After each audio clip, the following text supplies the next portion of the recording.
Hutan Alas Purwo, yang terletak di ujung timur Pulau Jawa, telah menjadi tempat yang dipenuhi misteri dan ketakutan bagi penduduk sekitarnya. Legenda mistis melingkupi hutan ini sejak zaman dahulu kala. Konon, tempat ini adalah tempat di mana roh-roh jahat berkumpul, dan banyak cerita menyeramkan tentang pertemuan dengan makhluk gaib yang tidak terlihat. Cerita dimulai dengan Rina, seorang perempuan muda yang terpikat oleh keindahan alam dan sejarah hutan Alas Purwo. Dia adalah seorang petualang yang gemar menelusuri tempat-tempat bersejarah dan mistis. Meskipun peringatan dari penduduk desa setempat, Rina tetap bertekad untuk menjelajahi hutan ini sendirian, memotret dan mencatat setiap kejadian yang mungkin terjadi. Pada suatu pagi yang mendung, Rina memasuki hutan dengan semangat dan antusiasme yang tinggi. Dia mengabaikan perasaan cemas yang mulai merayap di hatinya saat langkahnya memasuki bayangan pepohonan yang rimbun. Suasana hutan begitu sunyi, dan hanya suara angin yang berdesir lembut yang terdengar di antara dedaunan yang rapat. Semakin jauh Rina menjelajahi hutan, semakin terasa atmosfer yang mencekam. Dia mulai merasakan ada sesuatu yang mengawasinya, meskipun tidak ada yang bisa dilihatnya di sekitar. Bayangan-bayangan yang bergerak cepat di antara pepohonan membuatnya terkejut, dan membuat detak jantungnya semakin cepat. Ketika matahari mulai tenggelam di ufuk barat, Rina merasa atmosfer hutan berubah drastis. Udara terasa lebih dingin dan semakin pekat, seolah-olah malam datang lebih awal dari biasanya.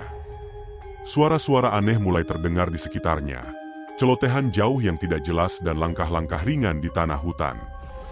Dalam kegelapan yang semakin menyelimuti, Rina merasa seperti diawasi oleh mata yang tak terlihat. Dia melanjutkan perjalanannya dengan hati-hati. Kamera di tangannya siap merekam setiap momen yang mungkin bisa terjadi. Namun, keberaniannya mulai luntur ketika dia merasakan sentuhan dingin yang melekat di belakang lehernya. Rina berbalik dengan cepat, tetapi tidak ada apa-apa di sana. Hanya kegelapan yang menatapnya kembali. Dia berusaha mengontrol nafasnya yang terengah-engah, mencoba meyakinkan dirinya sendiri bahwa ini hanya imajinasinya belaka. Namun, saat dia melanjutkan langkahnya, suara-suara itu semakin nyata dan mendekat. Seketika, suasana hutan berubah menjadi mayat hidup.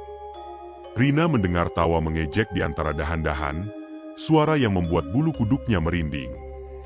Dia terus berjalan dengan hati-hati, tetapi semakin sering dia merasakan kehadiran yang tidak terlihat mengelilinginya. Setiap kali dia menoleh, dia hampir melihat sesuatu yang mengejutkan. Tetapi bayangan itu selalu lenyap dengan cepat. Ketika malam benar-benar turun, Rina menemukan sebuah tempat perkemahan terbengkalai di tengah hutan.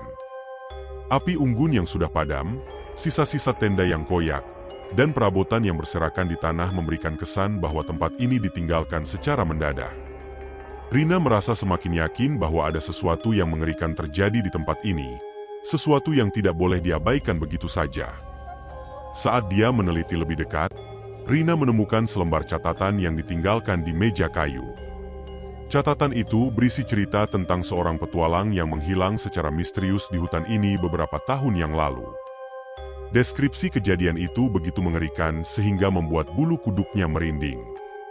Tiba-tiba, Rina mendengar suara langkah kaki di belakangnya. Dia berbalik dengan cepat dan melihat bayangan gelap yang berdiri di balik pepohonan. Hatinya berdegup kencang, tetapi dia mencoba tetap tenang. "Siapa kamu?" teriaknya, tetapi tidak ada jawaban. Bayangan itu hanya mengamatinya dengan tatapan yang dingin dan tak bersahabat. Ketika Rina mencoba mundur perlahan, bayangan itu melangkah maju. Sekarang, dia bisa melihatnya dengan lebih jelas. Sosok tinggi yang berdiri tegak dengan mata yang memancarkan kegelapan. Rina tahu bahwa dia harus segera pergi, tetapi kakinya terasa terpaku di tempat oleh rasa takut yang mendalam. Tiba-tiba, bayangan itu bergerak mendekat dengan cepat. Rina berteriak keras, lari menjauh dari tempat itu secepat mungkin. Dia merasakan sesuatu menarik tangannya ke belakang, tetapi dia berhasil melepaskan diri dan melarikan diri lebih jauh ke dalam hutan yang gelap. Saat dia berlari melewati pepohonan yang menjulang tinggi, Rina merasa seolah-olah dia memasuki labirin yang tak berujung. Suara-suara aneh masih menghantui telinganya, dan kegelapan malam membuatnya semakin sulit untuk menemukan jalan keluar.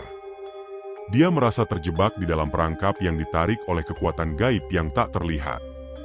Beberapa jam kemudian, Rina menemukan dirinya terdampar di tepi sebuah danau yang tenang.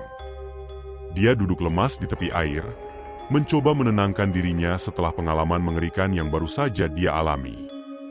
Di kejauhan, suara-suara aneh masih terdengar dari dalam hutan. Rina tidak tahu apakah dia bisa melanjutkan perjalanannya atau harus menunggu sampai fajar menyingsing. Saat itulah, dia melihat sesosok bayangan hitam muncul dari balik pepohonan. Rina menahan napasnya, memejamkan mata dalam upaya putus asa untuk mengusir visi mengerikan yang menghantuinya. Namun, ketika dia membuka mata lagi, bayangan itu sudah menghilang seperti sebelumnya. Rina tahu bahwa dia harus bertahan lebih lama di hutan ini, mencari jawaban atas semua misteri yang menyelimuti alas Purwo. Meskipun ketakutannya masih membayangi, tekadnya untuk mengungkap kebenaran tidak pernah padam. Dia berjanji pada dirinya sendiri bahwa dia tidak akan pergi sebelum menemukan jawaban atas semua kejadian yang dia alami. Dalam kegelapan malam yang tak berujung, Rina memegang erat kameranya, siap merekam setiap momen yang mungkin bisa membawa jawaban. Suara-suara aneh terus mengganggunya, tetapi dia bersikeras untuk tetap maju. Hutan alas Purwo, dengan semua keangkerannya, menunggu untuk memberikan rahasia-rahasianya kepada mereka yang berani mencari. Rina duduk tegak di tepi danau, mencoba menenangkan diri setelah peristiwa menyeramkan yang baru saja dialaminya. Suara-suara aneh masih menggema di kejauhan, mengingatkannya pada kegelapan yang menyelimuti hutan alas Purwo. Namun, dia tidak punya pilihan selain bertahan.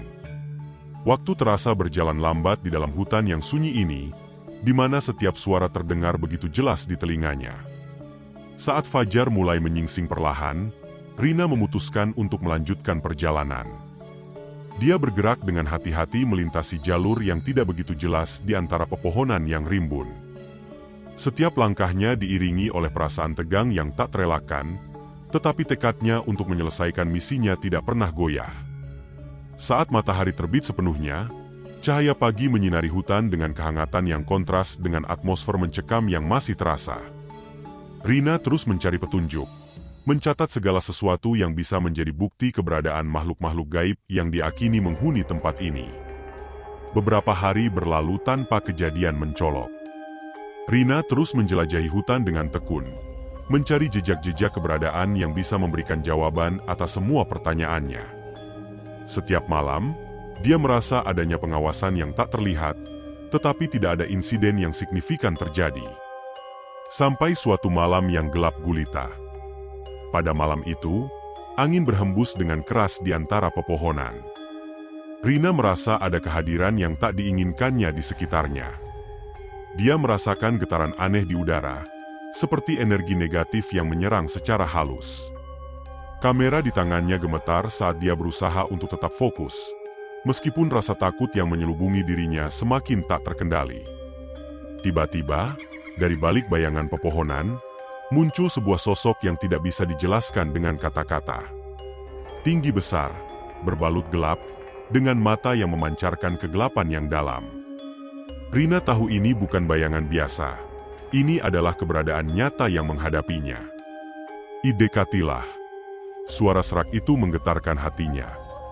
Rina mundur langkah, tetapi kaki dan pikirannya membeku dalam ketakutan. Dia terlalu jauh untuk melarikan diri dan terlalu dekat untuk merasa aman. "Siapa kamu?" teriaknya. Suaranya pecah di keheningan malam. Sosok itu hanya tertawa, tawa yang menggetarkan darah Rina. Dia merasa energi negatif semakin kuat di sekelilingnya, mempersempit ruang geraknya. Dengan tekad yang tajam, Rina menarik nafas dalam-dalam dan mengangkat kameranya, merekam sosok yang muncul di hadapannya. Meskipun gemetar, dia terus merekam. Tangan kirinya menekan tombol yang akan menjadi saksi bisu atas keberadaan makhluk ini.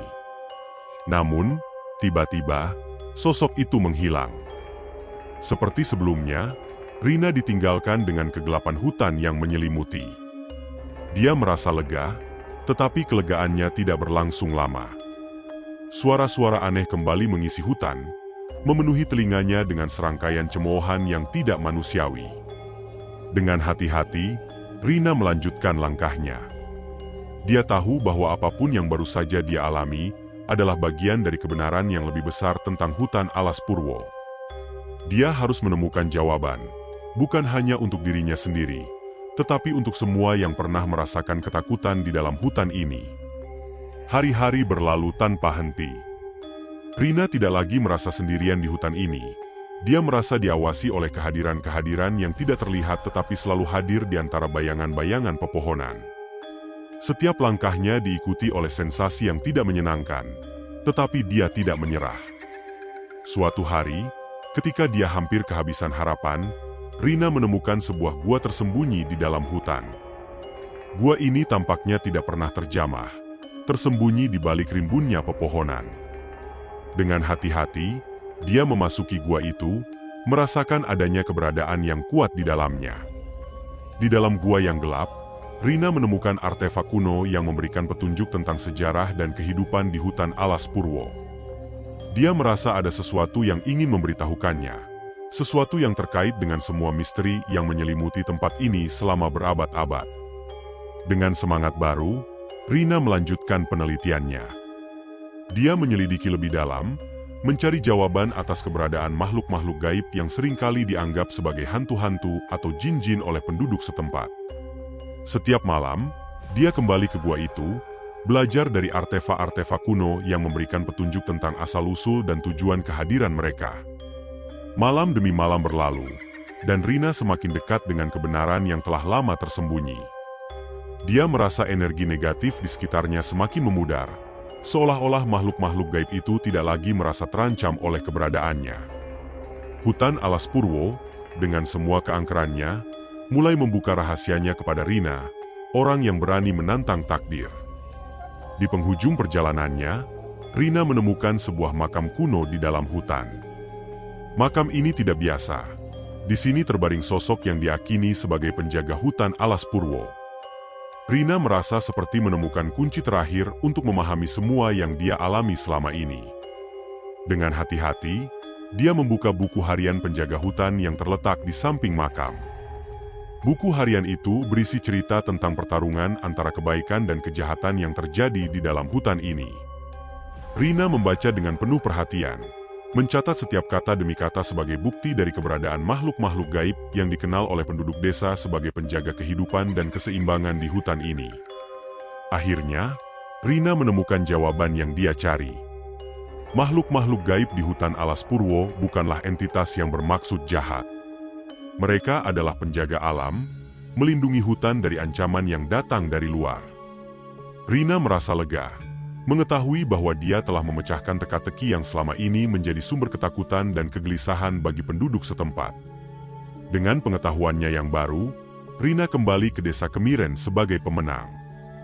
Dia memberitahu penduduk desa tentang apa yang dia temukan di dalam hutan alas Purwo, membagikan pengetahuannya dengan sukacita kepada semua yang ingin tahu tentang kehidupan gaib yang menyelimuti tempat ini. Legenda tentang hutan alas Purwo tidak lagi hanya tentang ketakutan dan misteri. Sekarang, legenda itu juga tentang pengetahuan dan pemahaman. Rina telah membuka mata dunia terhadap keberadaan makhluk-makhluk gaib yang dulu dianggap menakutkan, membuktikan bahwa kebenaran sejati seringkali lebih kompleks daripada yang terlihat di permukaan. Dan begitulah, hutan alas Purwo terus hidup dengan misterinya, tetapi sekarang, penduduknya tidak lagi hidup dalam ketakutan. Mereka menghormati dan menyembah kehadiran gaib yang melindungi alam mereka, karena sekarang mereka tahu bahwa hutan ini adalah rumah bagi lebih dari sekadar manusia biasa.